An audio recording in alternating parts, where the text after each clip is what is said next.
Assalamualaikum warahmatullahi wabarakatuh. Hai para Depilovers, kembali lagi bersama Depi yang selalu setia menemani waktu santai kalian. Depi doakan semoga kita selalu dalam keadaan sehat serta dilapangkan rezekinya. Review film kali ini berjudul Tigers. Film drama asal Punjabi India ini dirilis pada tahun 2014. Diperankan oleh Emran Hashmi, Genta Jali, terinspirasi dari kisah nyata seorang salesman bernama Ayan. Pria parubaya ini yang hanya bermodal ijazah SMA. Ia berjuang dengan krisis ekonomi untuk menghidupi keluarganya. Namun apakah di tengah krisis itu, Ayan mampu meraih kesuksesan sebagai seorang sales? Sebelum lanjut, jangan lupa support channel Depi dengan cara subscribe dan tinggalkan kesan menarik di kolom komentar, agar Depi semakin bersemangat menghibur kalian. Baiklah, tanpa berlama-lama lagi, mari kita menjiwai alur ceritanya.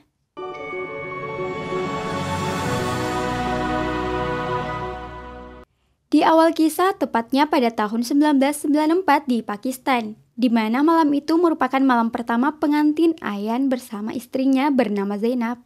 Kecanggungan kerap lingkup di antara mereka sebab nikah dari hasil perjodohan. Zainab menjadi malu saat itu, ketika dia tak mendapati televisi di sudut rumah Ayan. Paling tidak Ayan meminjam hiburan dari televisi tetangganya untuk mencairkan suasana di antara mereka.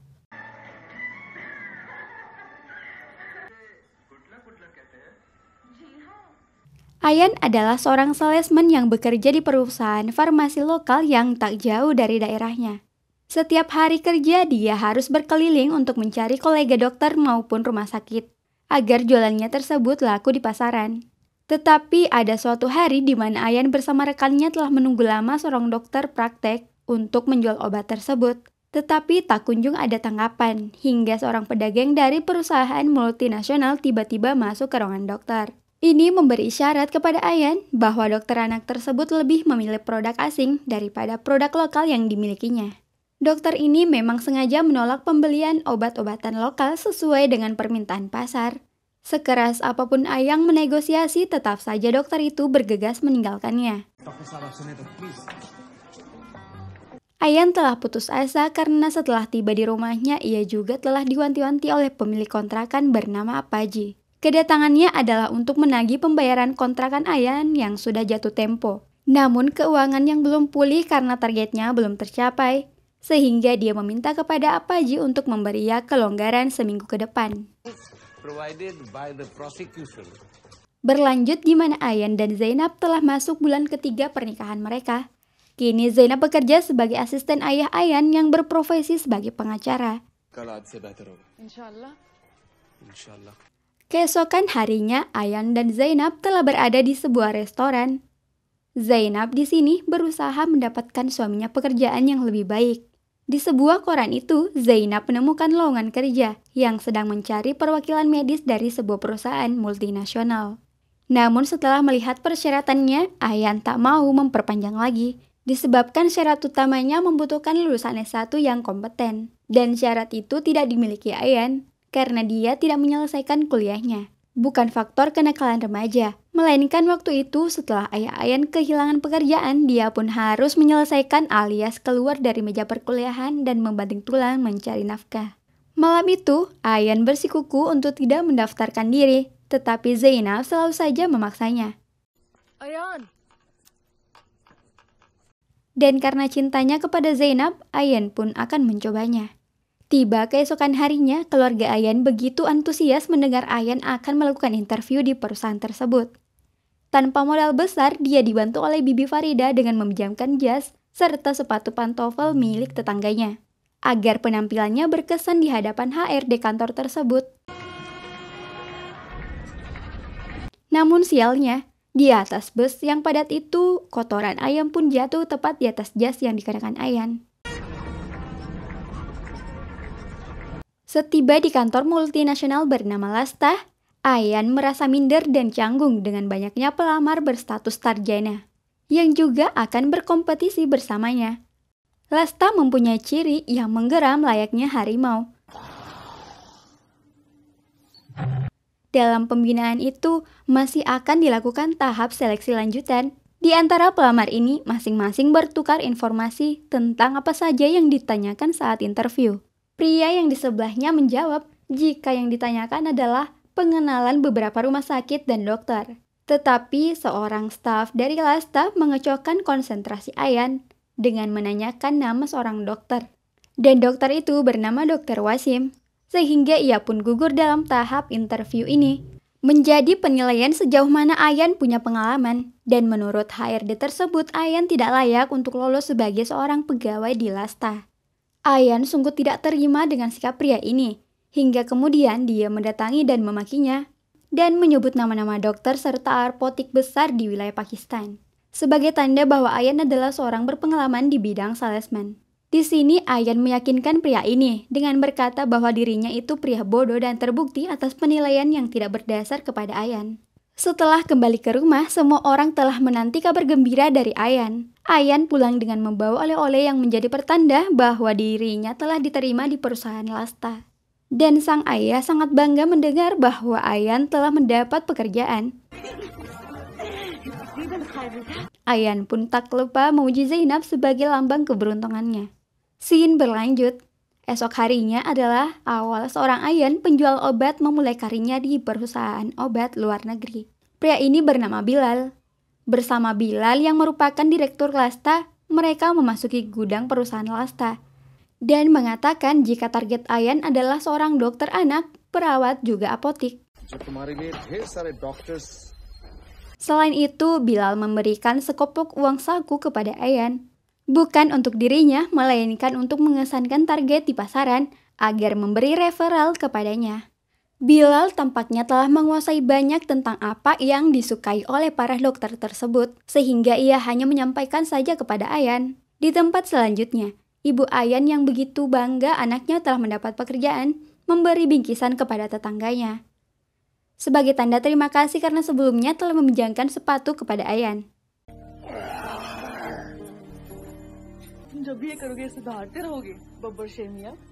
Dan ini adalah di hari kedua Ayan bekerja.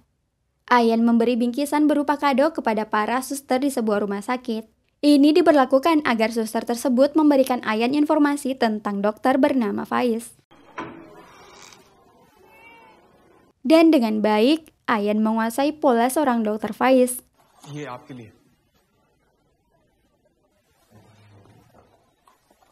Sebagai salesman, Ayan tampak ahli dalam mengambil hati para target pasarnya. Itu adalah satu investasi yang dimiliki Ayan. Mulai dari kesenangan Dr. Faiz bermain game hingga bermain kriket. Selanjutnya, Ayan telah berada di apotik rumah sakit. Di sini dia bernegosiasi dengan penjaga apotik tersebut agar tidak memasok produk, kecuali produk dari perusahaan Lasta. Dengan berjanji memberikan tiket umroh jika dia berhasil mengatasi keinginan Ayan. Dan di hari itu juga, Ayan mendatangi Dr. Salim, di mana Ayan mendapat undangan dari Dr. Salim untuk menghadiri pertemuan Asosiasi Dokter Anak. Di sana, Dr. Salim akan membantu Ayan memperluas jaringan pemasaran produk Lasta. Dan malam itu pun, Ayan datang bersama istrinya Zainab. Dr. Salim membawa Ayan pada pertemuannya dengan Dr. Malik, seorang dokter anak berpangkat letkol yang bekerja di rumah sakit militer. Di tempat ini juga perempuan bule bernama Maggie memberi kesan dengan kehadiran Lasta di acara mereka. Maggie adalah seorang influencer yang bekerja di perwakilan PBB dan WHO di Pakistan. Dan ia paling anti melihat upaya Lasta jika harus menjadi sponsor dalam pertemuan tersebut. Dr. Faiz dalam pertemuannya dengan Ayan memberi salam perpisahan, di mana Dr. Faiz telah mendapat beasiswa untuk melanjutkan studi magisternya di bidang kesehatan masyarakat. Nampak terlihat persahabatan antara Dr. Faiz dan Ayan. Malam itu, Ayan tidak bisa tidur tenang. Zainab pun seketika melihat kecemasan Ayan dan langsung saja menghibur suaminya. Dan siapa sangka, besok paginya, seorang Bilal memberikan sepeda motor kepada Ayan, yang juga bisa dipergunakan untuk kepentingan kerjanya. Ayan dan Zainab sangat bahagia menerima pemberian tersebut. Setelah 2 tahun, Ayan telah menjadi seorang ayah. Bukan hanya itu, gemilang bintang Ayan seolah bersinar terang dalam pencapaiannya sebagai seorang sales. Karena ia telah sukses membawa nama Lasta dalam list perusahaan terkenal sedunia. Dalam seminar itu, ibu dan istrinya membawa anak mereka untuk dijadikan bintang iklan. dalam roda perusahaan Lasta. Meski Ayan sudah beberapa kali menyarankan Zainab agar tidak menyentuh sedikit pun dunia kerja suaminya, tetapi hal itu tidak didengarkan Zainab. Dan selama 2 tahun itu, Ayan juga tidak pernah berubah dalam memberi bingkisan kepada para dokter dan suster. Dokter ini sangat respek kepada Ayan sebab dia mampu memahami karakter seseorang. Dengan itu, ia mengambil hatinya agar dilancarkan target penjualannya di rumah sakit tersebut. Di mana hari itu, Dr. Faiz telah menyelesaikan magisternya dan kembali ke Pakistan. Setelah 2 tahun, ia dan Ayan terpisah dan kembali dipertemukan dalam kondisi yang buruk. Setelah Ayan melihat kondisi puluhan bayi dari pasien Dr. Faiz, mereka mendapat gizi buruk dikarenakan dehidrasi akut disebabkan oleh diare. Dalam hal ini, Dr. Ayan mengatakan bahwa semua ini adalah produk nutrisi dari susu bayi yang diproduksi perusahaan Lasta. Bukan hanya itu, tetapi kejadian ini telah berlangsung beberapa bulan.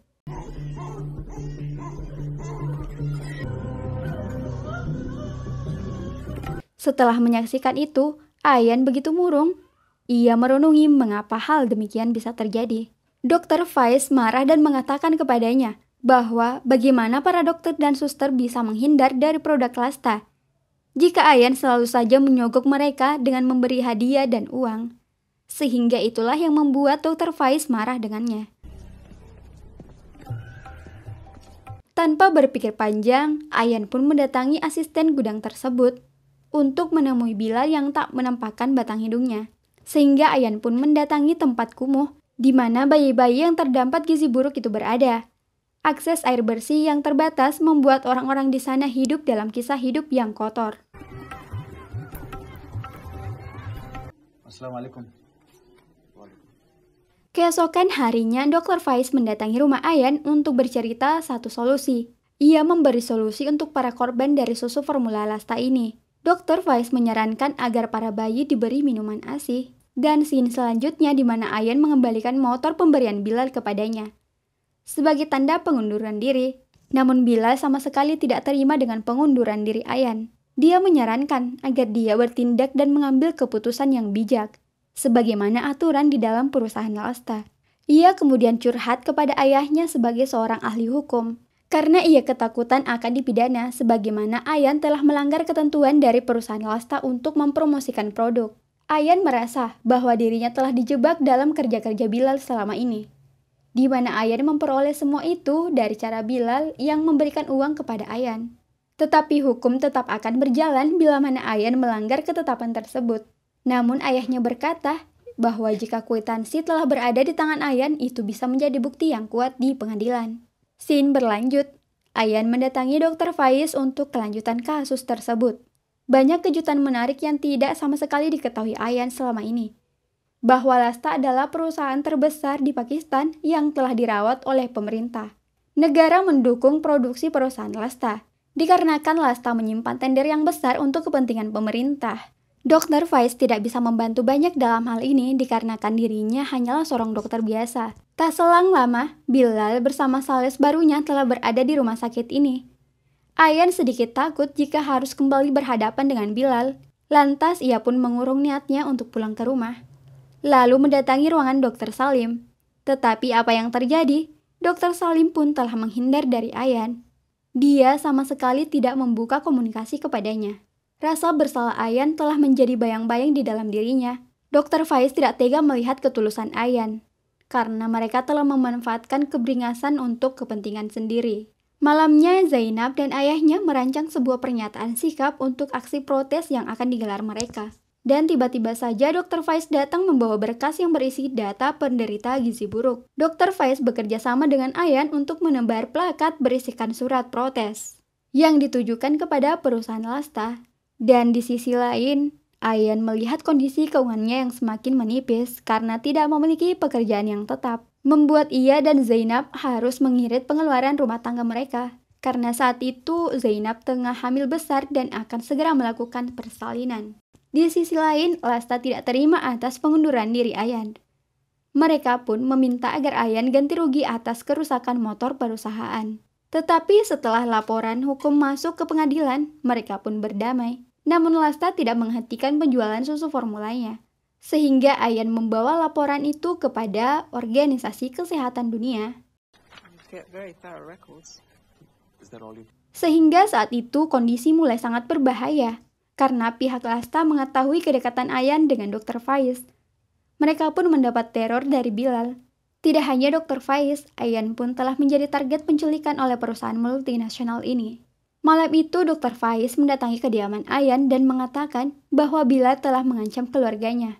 Dan di antara mereka begitu cemas.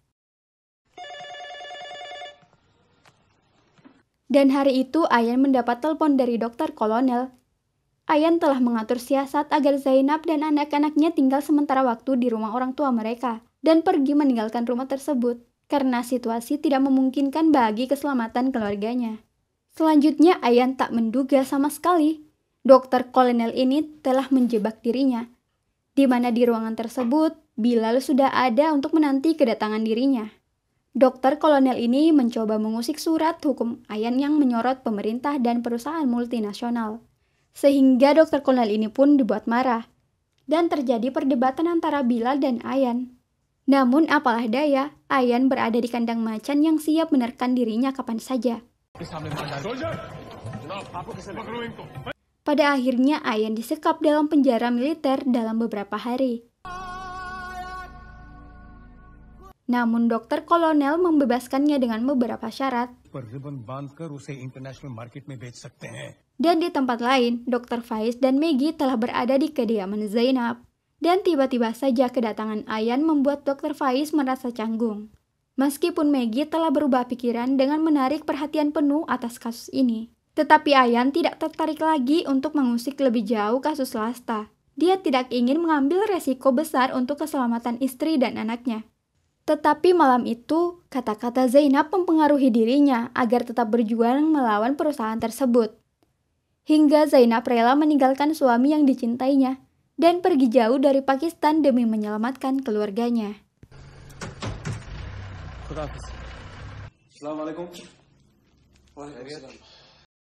Setelah situasi keluarganya aman, Ayan, Maggie, dan Dr. Faiz melanjutkan aksinya. Di kantor WHO ini, mereka selalu dibuntuti oleh suruhan Lasta, di mana seorang wanita nampak menyamar sebagai perawat untuk mengelabui Maggie. Untung saja, Ayan mengetahui bahwa wanita itu merupakan seorang eksekutif dari perusahaan Lasta. Sehingga malam itu, Ayan diselundupkan untuk pergi menemui kediamannya.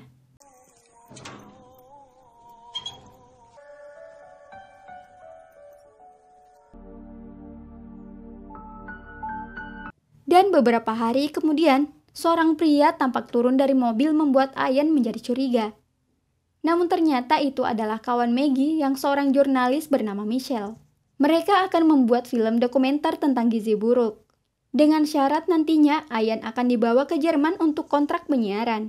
Dari kisah skandal yang dialaminya sebagai mantan sales susu formula Lasta. Mungkin dalam waktu yang lama, Ayan tidak bisa membawa istri dan juga anaknya. Population is growing so fast that the potential market. Parents want the Western brands marketed by international companies. 2.5 million babies every year. Setelah beberapa hari, seluruh video telah berhasil mereka rampungkan. Dan hari itu adalah saatnya Ayan berpamitan meninggalkan mereka dengan jarak ribuan mil.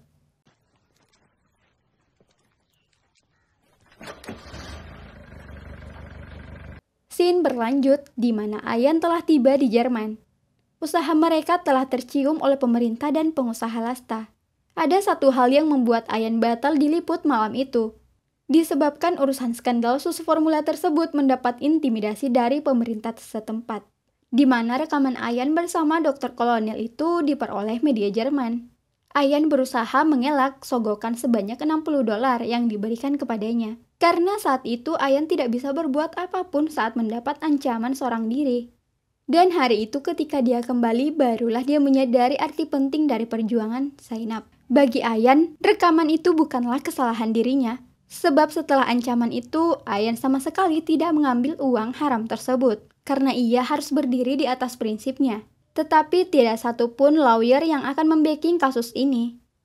Sehingga kata-kata Maggie yang akan mengembalikan Ayan ke tempat asalnya di Pakistan hanyalah sebuah angan belaka. Dan selama 7 tahun terjebak di Jerman tanpa melihat kedua orang tuanya wafat dan membuat dia kehilangan istri dan anaknya. Tetapi sejauh ini dia berhasil membangun usaha donat terkenal di Jerman. Namun itu belum cukup, karena kesuksesan itu tiada artinya tanpa kehadiran keluarga di sampingnya. Dan cerita dari film ini pun berakhir. Pesan hidup dari film Tigers menjadi refleksi tersendiri bagi siapa saja untuk meraih kesuksesan dengan jalan yang benar. Meskipun banyak rintangan yang akan menjemputnya, tetapi disitulah kita sebagai manusia diuji seberapa kuat nyali kita bertahan hidup. Sekian alur film kali ini. Jangan lupa like, komen, dan subscribe DF Cinema. Bunyikan lonceng notifikasinya agar kalian tidak ketinggalan di alur film selanjutnya.